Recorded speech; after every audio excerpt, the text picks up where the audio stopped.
Imaginemos a dos hombres. Tienen la misma edad, viven exactamente en el mismo código postal en Alemania y cobran la misma ayuda social del gobierno. Sí, sobre el papel son idénticos. Exacto.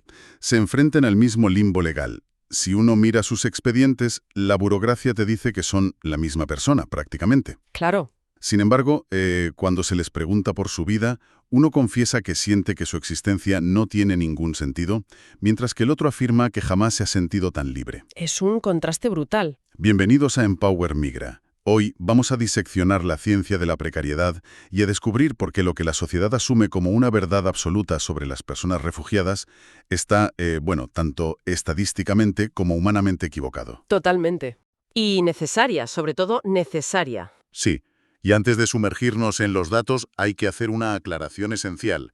Al analizar narrativas sociales y políticas, este programa no toma partido por ninguna ideología, ni de izquierdas ni de derechas. Eso es fundamental, dejarlo claro. Sí, nuestro único propósito es exponer de manera imparcial los hallazgos del material original para fomentar el pensamiento crítico de quien nos escucha. Así que la gran pregunta de esta inmersión profunda de hoy es ¿qué significa realmente vivir de forma precaria?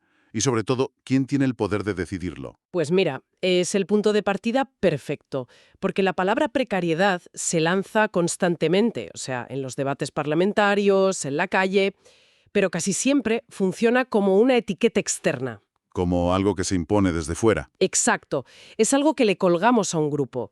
Rara vez la sociedad se detiene a preguntar cómo se experimenta esa precariedad desde dentro. Ya. Si observamos el debate público, es evidente que suele estar dominado por dos extremos absolutos, dos caricaturas contrapuestas, digamos. Sí, los dos grandes bandos. Por un lado, existe el discurso que afirma que todas las personas refugiadas viven cómodamente del Estado, que lo tienen muy fácil y se aprovechan del sistema. Ajá. Y por el otro está la narrativa de la victimización total, ¿no? Que los pinta a todos como seres en una situación de miseria absoluta, completamente indefensos y dependientes. Ostras, es que juzgar una realidad tan inmensamente compleja con solo dos frases hechas es un ejercicio de ceguera voluntaria. Totalmente de acuerdo. Sería como intentar entender la geografía de todo el planeta Tierra mirando una moneda plana de dos caras. Qué buena comparación, sí. Suena muy claro decir es cara o es cruz, pero es que el mundo real está lleno de montañas, de valles y de matices. Esta simplificación tan extrema nos empuja a buscar respuestas fuera de la tertulia mediática. Claro. ¿Qué es lo que realmente dice la ciencia sociológica cuando dejamos de hablar sobre estas personas y empezamos a escuchar lo que dicen ellas? Pues lo que ocurre cuando la sociología interviene es que se expone un punto ciego monumental en nuestras sociedades. ¿A qué te refieres exactamente? A que esas dos caras de la moneda reducen a las personas a una masa homogénea, al etiquetarlas como amenazas calculadoras o como víctimas pasivas, se les despoja de algo fundamental, que es su agencia. Su capacidad de acción, claro. Eso es. Falta la voz de los propios afectados. Nos pasamos el día debatiendo qué hacer con ellos, pero la investigación cualitativa hace la única pregunta que importa. ¿Qué es? ¿Cómo lo viven ellos? Exacto. ¿Cómo evalúas tú tu propia vida después de todo lo que has pasado? Y, a ver, para responder a eso hay que abandonar las encuestas de respuesta múltiple y sentarse a realizar entrevistas biográficas profundas. Y ese es justamente el núcleo del material que traemos hoy. Es un estudio sociológico fascinante de Annika Jungmann publicado en 2018. Sí, un trabajo excelente. Para que la ciencia sea precisa, a veces hay que aislar las variables. Y eso es exactamente lo que hace este estudio. Se centra en un grupo demográfico muy concreto. Muy acotado. Sí, hombres jóvenes sirios, refugiados en la ciudad de Leipzig, en Alemania. Y, ojo, este es el dato clave. Todos con un alto nivel educativo. Sí, esto es vital para entender la investigación. Es decir, hombres que habían empezado o terminado sus estudios universitarios en Siria antes de que estallara la guerra. Metodológicamente, esa selección es un acierto rotundo, porque al elegir a individuos con este perfil, la investigadora garantiza que todos han sufrido una ruptura biográfica casi idéntica. Claro, todos partían de una situación similar. Exacto. Todos tenían un proyecto de vida profesional en marcha, todos sufrieron el impacto del conflicto armado, experimentaron el trauma de la huida y al final todos terminaron cayendo en el mismo sistema burocrático alemán. El mismo embudo legal. Eso es. El propósito de Jungmann no es auditar sus cuentas bancarias para ver quién es más pobre.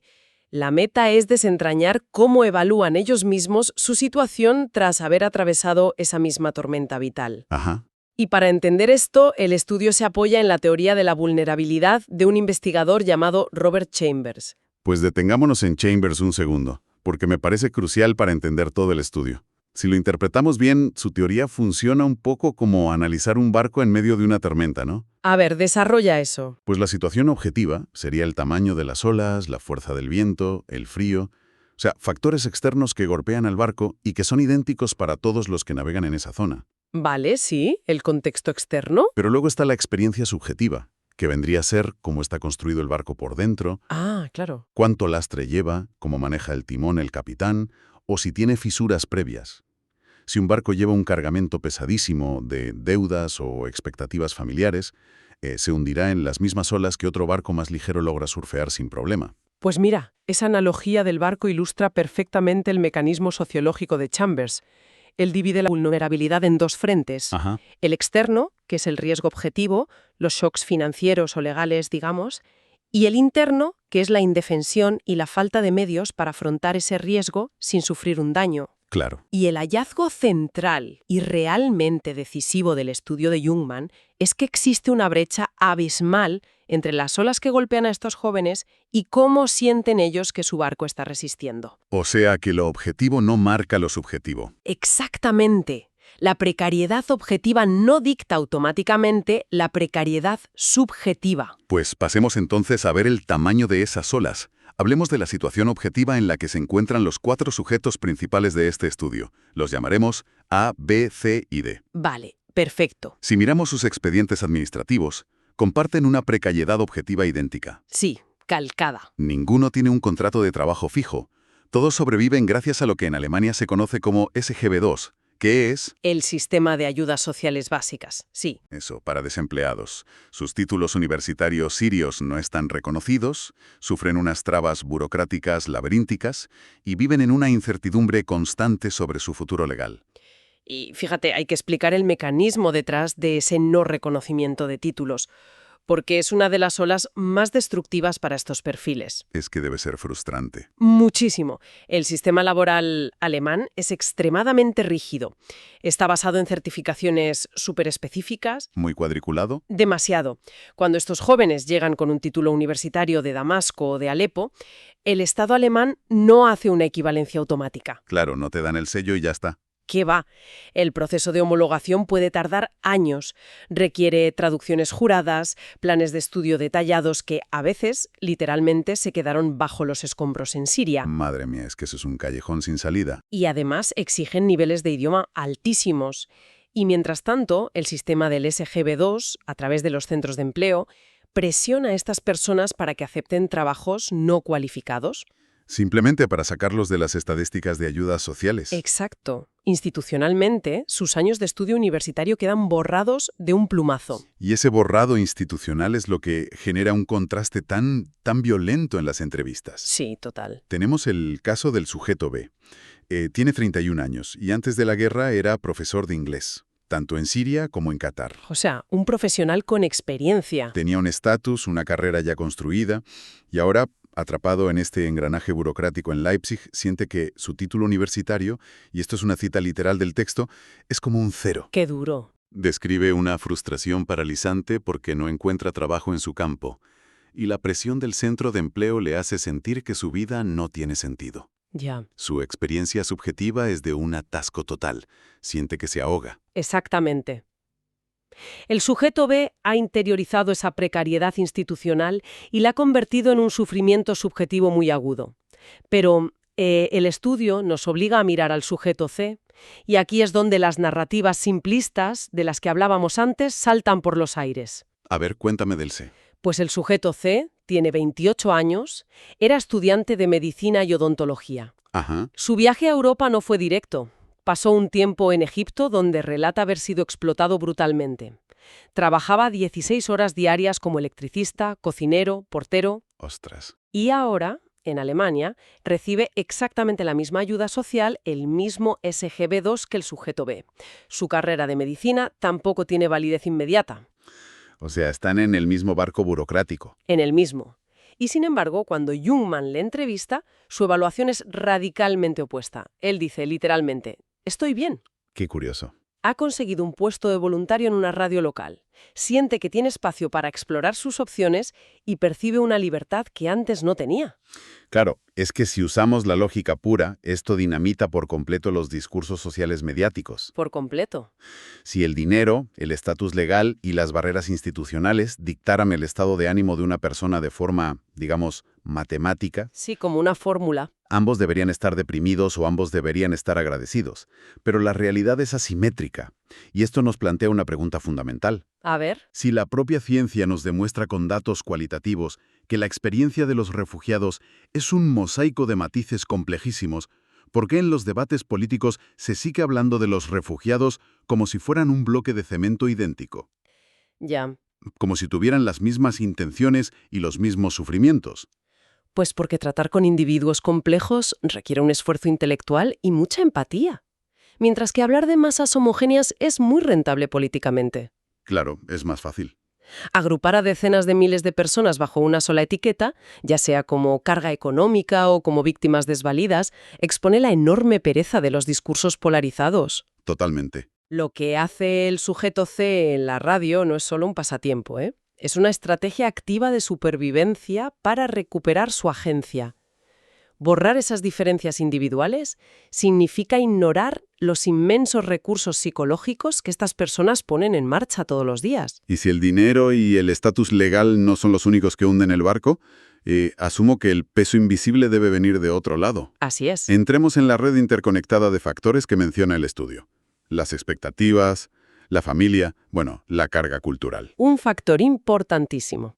A ver, siempre que se habla de la integración de ciudadanos procedentes de Oriente Medio en Europa, el discurso público señala automáticamente a la religión. Siempre. Es el comodín. Parece que se asume que el Islam es la gran barrera inquebrantable que choca con los valores europeos.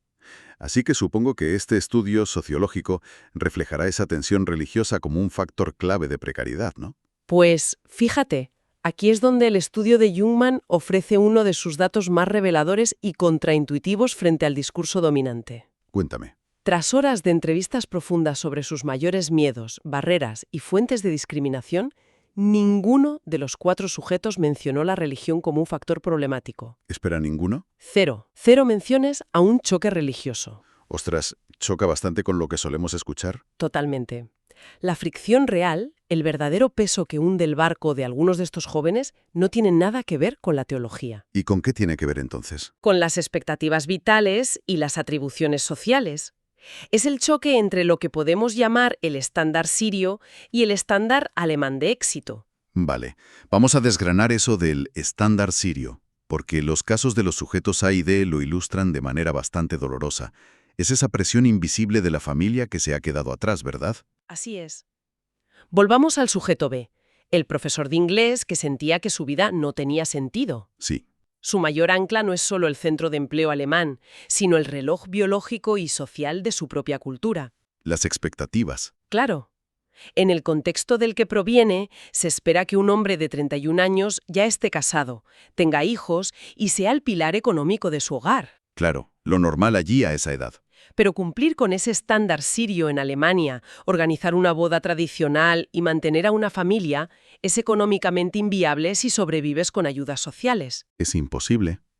Su frustración nace de sentir que está fracasando como hombre ante los ojos de su propia cultura. Uf, qué peso más grande. Y en cambio, el sujeto C, el que hace voluntariado en la radio, resulta que tiene a sus padres y a su hermano con él en Leipzig. Exacto. Su contexto familiar es otro. Su red de apoyo está físicamente a su lado. No tiene esa, digamos, hemorragia financiera y emocional de tener que enviar dinero a una zona de guerra. Eso alivia muchísimo la carga. Pero hablemos del sujeto D, porque leyendo el estudio su caso me pareció una genialidad estratégica. Sí, es fascinante. Tiene 26 años y su familia le presiona constantemente por teléfono para que busque una esposa, porque todos sus hermanos ya han cumplido con ese trámite. Sí. ¿Qué mecanismo utiliza él para defenderse? Pues mira, el sujeto D hace algo brillante. Utiliza el estándar alemán como un escudo protector frente a su familia. ¿Cómo? Les argumenta, miren, estoy viviendo en Alemania y aquí las normas son distintas.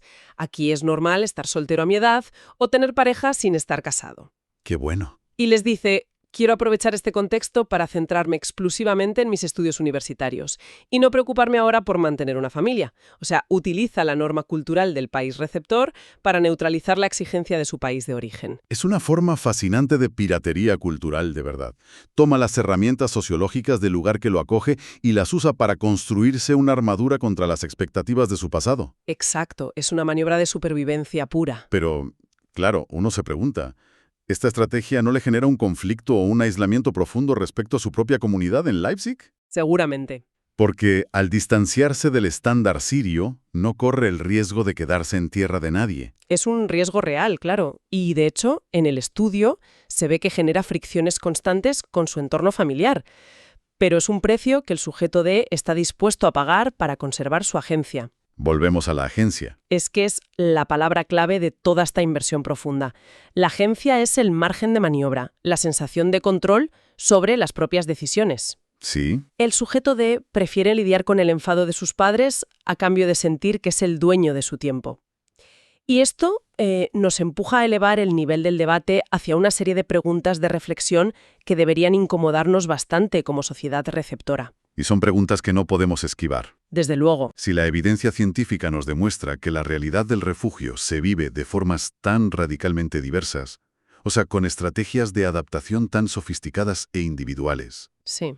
¿por qué tantas instituciones, medios de comunicación y ciudadanos siguen legislando y hablando basándose en un único arquetipo? Es la gran pregunta. Si personas como el sujeto C o el D logran encontrar huecos de libertad y realización a pesar de enfrentarse exactamente a las mismas barreras institucionales que aplastan al sujeto B, Ajá. ¿significa esto que la culpa del fracaso la tiene únicamente el individuo? O sea, ¿es solo cuestión de esforzarse más y tener buena actitud? Pues mira, la sociología nos advierte rotundamente contra esa trampa meritocrática. No es solo una cuestión de fuerza de voluntad. Y aquí es vital introducir el concepto de la pertenencia precaria. ¿Qué es eso exactamente? Es un término acuñado por el investigador Paul Mecheril, que este estudio recoge muy bien. Mecheril sostiene que la precariedad no surge solo de la falta de recursos objetivos, Vale. sino de la interacción diaria con una sociedad que te hace sentir que no perteneces a ella. No es solo que el sistema no reconozca tu título, es que la sociedad en sus interacciones cotidianas te reduce a una etiqueta de extranjero indeseado. Y el estudio aporta un ejemplo demoledor sobre esto con el sujeto A, si no recuerdo mal. Sí, el caso del sujeto A es tremendo. Este joven describe cómo en un trabajo temporal que consiguió experimentó un racismo y un desprecio tan continuado por parte de sus compañeros y superiores, Un acoso diario, básicamente. que terminó sintiéndose, y estas son sus propias palabras, como un hombre sin dignidad. ¡Qué fuerte! Es crucial entender el mecanismo de esto. Te pueden quitar el dinero, te pueden negar un papel, pero cuando la mirada de la sociedad receptora te despoja sistemáticamente de tu dignidad humana, la precariedad subjetiva se vuelve insoportable. Es que te anula por completo. Las olas de la tormenta pueden ser fuertes, pero es el racismo y la alienación lo que termina por abrir vías de agua en el casco del barco. Esa es la síntesis perfecta. La gran conclusión a la que llega Jungmann a través de estas entrevistas biográficas es que la precariedad no es una casilla que se marca en un formulario del Ministerio de Empleo. Claro, no es un check. Es el resultado directo de cuánta agencia siente una persona sobre su propia historia. Si un individuo siente que puede influir en su entorno, ya sea colaborando en una radio, dictando sus propios ritmos de vida frente a su familia o simplemente siendo tratado con respeto, Ajá. su percepción de vulnerabilidad desciende drásticamente, incluso si su cuenta bancaria sigue estando completamente vacía. Pero si la sociedad receptora lo asfixia con burocracia ciega y encima con miradas de rechazo, esa persona va a colapsar emocionalmente. Y esto nos devuelve a la responsabilidad de quienes observan y juzgan desde fuera. Totalmente. Cuando reducimos a seres humanos complejos a un solo papel bidimensional, ya sea el invasor peligroso o la víctima perpetua que requiere salvación, perdemos todo contacto con la realidad empírica. Dejamos de ver a la persona. Queda claro que la ciencia exige que miremos más allá de las etiquetas. Y para cerrar este análisis de hoy, creo que hay que poner sobre la mesa una última teoría que se menciona en la introducción del texto original. Ah, sí, la idea de Hoffman. Sí, una idea del sociólogo Michael Hoffman, que resulta verdaderamente perturbadora para quien la escucha. Cuéntala porque es clave. Hoffman analiza de dónde surge realmente esa hostilidad, esa agresividad que la sociedad receptora lanza contra los migrantes. Sí. Y su conclusión es que nace de un fenómeno de desolidarización, Ajá. provocado, curiosamente, por nuestro propio miedo al descenso social. Es una vuelta de tuerca brillante para entender la xenofobia moderna.